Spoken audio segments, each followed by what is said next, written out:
এক মাসের বেশি সময় ধরে চলা অচল অবস্থার অবসান ঘটিয়ে 2025 সালের চ্যাম্পিয়ন্স ট্রফি আয়োজনের বিষয়ে চূড়ান্ত সিদ্ধান্তে পৌঁছেছে বিসিবি ও পিসিবি। আইসিসির অনুমোদিত সিদ্ধান্ত অনুযায়ী টুর্নামেন্টটি হবে হাইব্রিড মডেলে।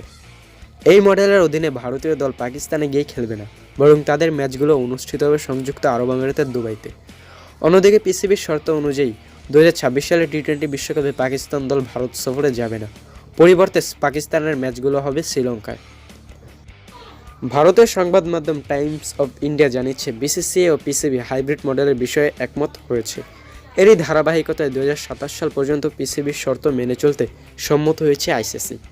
2026 সালে ভারত ও শ্রীলঙ্কা যৌথভাবে টি-20 বিশ্বকাপ আয়োজন করবে, যেখানে পাকিস্তানের সব ম্যাচ আয়োজিত হবে শ্রীলঙ্কায়। আজ আইসিসি সভাপতি জয় শাহর নেতৃত্বে দুই বোর্ডের কর্মকর্তাদের মধ্যে একটি ভার্চুয়াল বৈঠক অনুষ্ঠিত হওয়ার কথা রয়েছে, যেখানে আনুষ্ঠানিকভাবে বিষয়টি চূড়ান্ত করার ব্যাপারে আলোচনা হবে। এই সিদ্ধান্তগুলোর মাধ্যমে দুই দেশের ক্রিকেট বোর্ডের মধ্যকার সাম্প্রতিক অচলাবস্থার নিরসন হলো। পাশাপাশি এটি 2025 চ্যাম্পিয়ন্স ট্রফি এবং 26 টি-20 বিশ্বকাপ আয়োজনে নতুন দিক উন্মোচন করল। বন্ধুরা, আপনাদের কি মনে হয় এবার চ্যাম্পিয়ন্স ট্রফিতে চ্যাম্পিয়ন হবে কোন দল? কমেন্ট করে জানান। ভিডিওটি যদি ভালো লাগে লাইক করুন, আর চ্যানেলে প্রথমবার এসে থাকলে সাবস্ক্রাইব করুন।